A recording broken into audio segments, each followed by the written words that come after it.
There is a date sitting quietly on a government calendar that almost nobody outside of supply chain logistics has noticed. January 1st, 2027. That is when an additional 15% duty is scheduled to hit copper imports into the United States, on top of the 50% tariff already in place. The Commerce Department investigation behind it is still running, but manufacturers are not waiting to find out how it ends. Here is a second date that confirms the pattern is not isolated to one material. In April 2026, U.S. Steel announced it would restart its Gary tin mill, the facility that produces the tin-plated steel used in food and beverage cans. That mill has sat idle since 2022.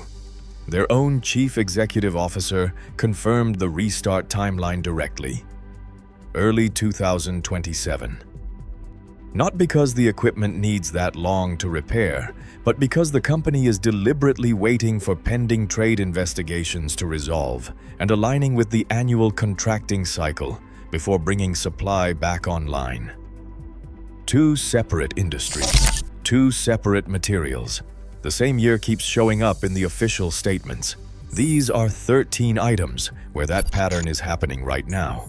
Why the timeline is real, and what to do before the current stock runs out. Let's go. Number 13, Ball and Kerr canning lids, Golden Harvest format specifically. Newell Brands, the company that owns Ball, Kerr, and Golden Harvest, officially discontinued the Golden Harvest line in 2025. Not reduced, discontinued. That was the budget-friendly canning lid option available at most grocery and hardware stores. Whatever inventory currently exists on shelves is the last of it. There is no second production run coming.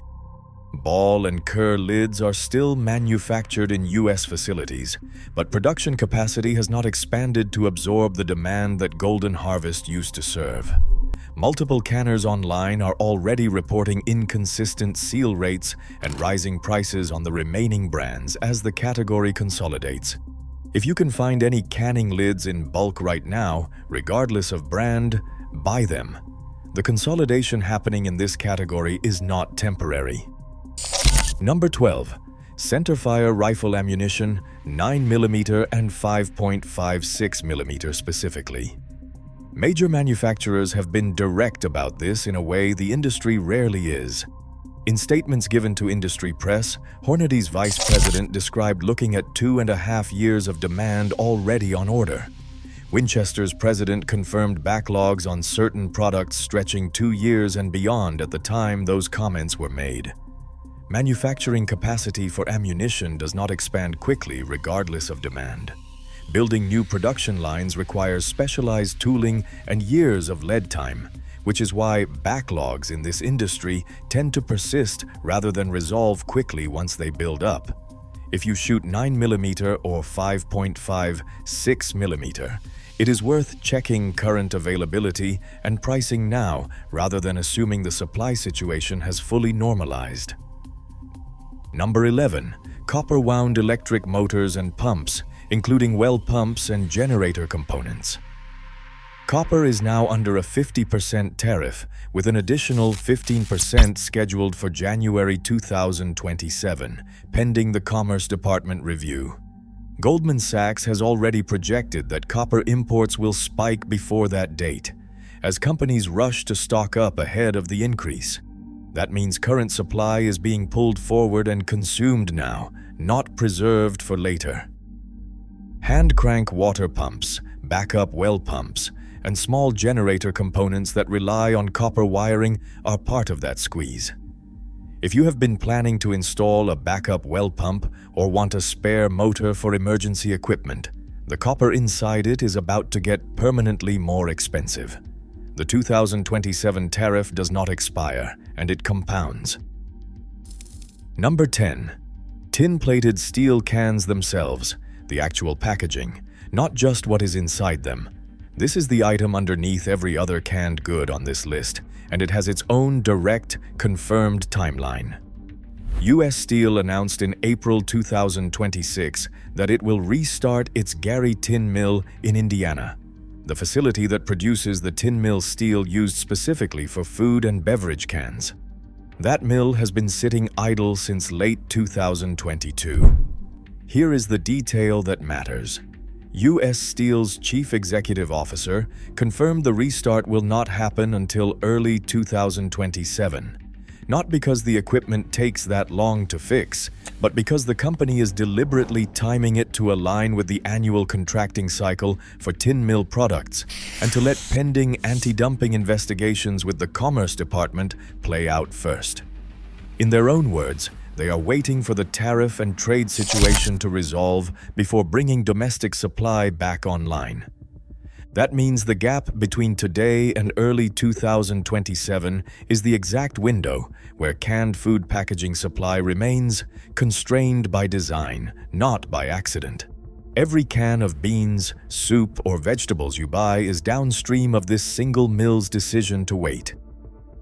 Number 9. Wool blankets and military surplus textiles. Stock now. The company building the cans has told you their own timeline. Tariff pressure on imported textiles has been building since early 2025, and manufacturers serving the surplus and outdoor gear market have been notably quiet about restocking timelines. Authentic wool blankets, the kind that retain heat even when wet and last for decades, are largely manufactured overseas or rely on wool sourced from regions now facing tariff exposure. Several surplus retailers have already converted listings to while supplies last language rather than committing to restock dates. That phrasing is a signal. It means the supplier told them not to expect more soon. If wool blankets are in stock at your local surplus store, that is not guaranteed to remain true through the rest of this year. Number 8. Specialty steel hand tools, axes, mauls, and high-carbon steel blades. The same steel tariffs hitting canned food packaging are hitting tool manufacturing simultaneously. High-carbon steel used in quality axes and splitting mauls is predominantly imported. Domestic steel production capacity for this specific grade has not been rebuilt since previous tariff cycles reduced it years ago. Multiple tool manufacturers have indicated that current inventory reflects orders placed before the most recent tariff increase took effect. The next production cycle will reflect the new cost structure directly. That means higher prices at minimum and reduced import volume at worst. A quality felling axe or splitting maul purchased today is at pre-tariff input costs. That window is closing as current stock sells through. Number 7. Portable propane heaters and camp stoves, specific models using imported steel components. Propane heater bodies are largely steel. Steel tariffs apply regardless of whether the steel ends up in a soup can or a heater housing. Manufacturers of portable propane heating equipment have already begun adjusting 2027 production runs to account for higher input costs, which in practice means smaller initial runs and tighter allocation to retailers. For households relying on a portable heater as a grid-independent heat source, the units sitting on shelves right now reflect the last production cycle, before this cost structure took hold. Check your local hardware and outdoor stores. The units there now are priced under the old structure. The next shipment will not be. Number 6. Portable solar panels and solar generator components. This is one of the most concretely dated items on this entire list. The Alliance for American Solar Manufacturing has an active anti-dumping and countervailing duty investigation running right now against solar imports from India, Indonesia, and Laos. The U.S. International Trade Commission has already determined that American manufacturers were materially injured by these imports. Preliminary determinations are expected in mid-2026.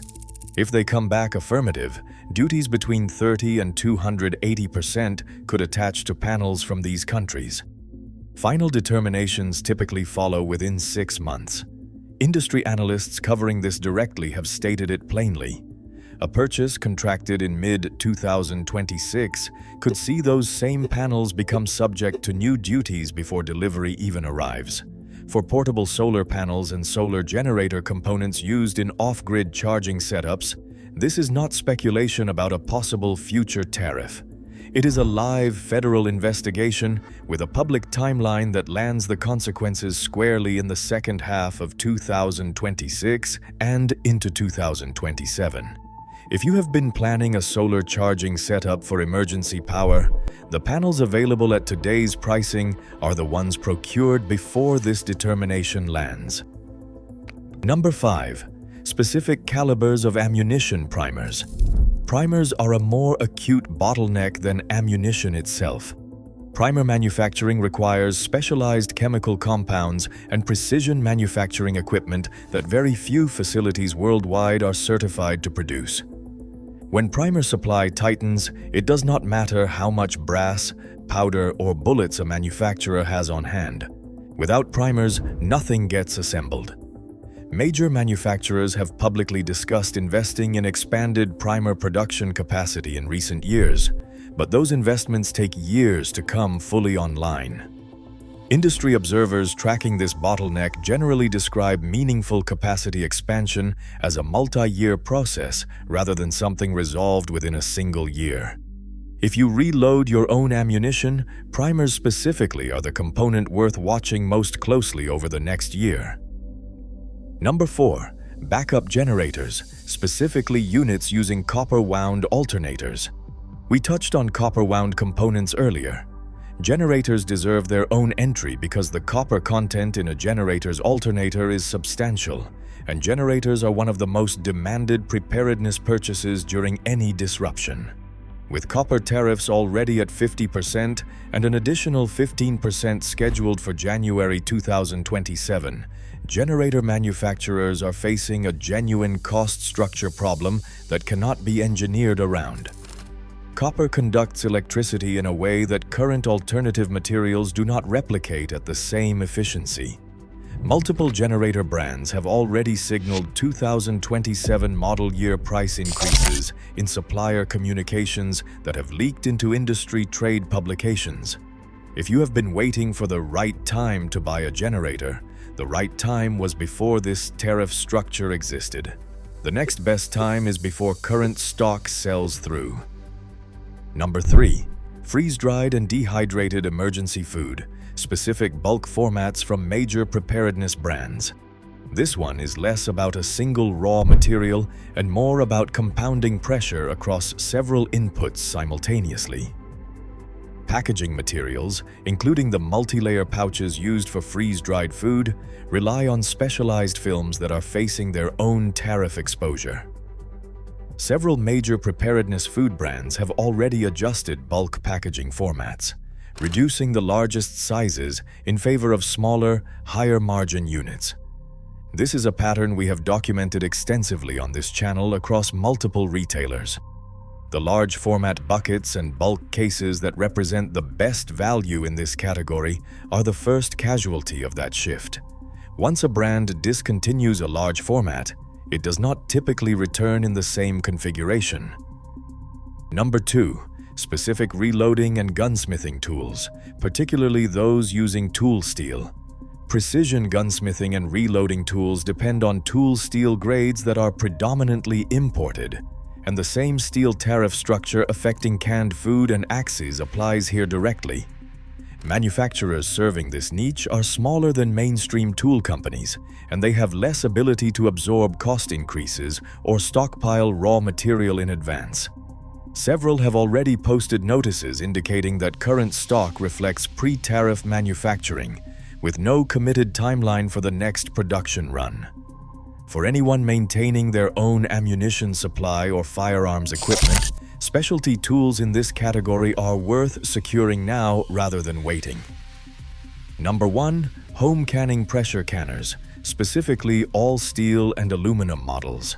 This is the item that ties every pressure on this list together into a single product. A quality pressure canner combines steel construction, precision gauges that often rely on specialized components, and a manufacturing process that has not meaningfully expanded domestic capacity in years. The steel and aluminum tariffs hit the raw materials directly. The broader manufacturing capacity constraints hitting precision equipment across multiple categories compound the problem. And unlike a can of beans, a pressure canner is not something most households replace casually, which means demand is consistently underestimated by manufacturers until a shortage is already underway. Several canner manufacturers are already showing extended lead times stretching well into next year. Industry chatter among serious canners suggests that timeline realistically extends into 2027 for popular models. A pressure canner is the single piece of equipment that turns a garden harvest or a bulk meat purchase into years of shelf-stable food. If you do not already own one, and you have been telling yourself you will get to it eventually, this is the year, not next year. So there it is. 13 items, different categories, the same underlying mechanism. A copper tariff that compounds on January 1st, 2027. A tin mill that U.S. Steel's own CEO says will not restart until early 2027. Manufacturing capacity that takes years to rebuild once it has been reduced. And companies that have already told you, directly in their own statements, what their production timelines actually look like. This was never about panic. It is about reading the same calendar the manufacturers themselves are already working from. Which of these 13 are you securing before the current stock runs out? Drop it in the comments.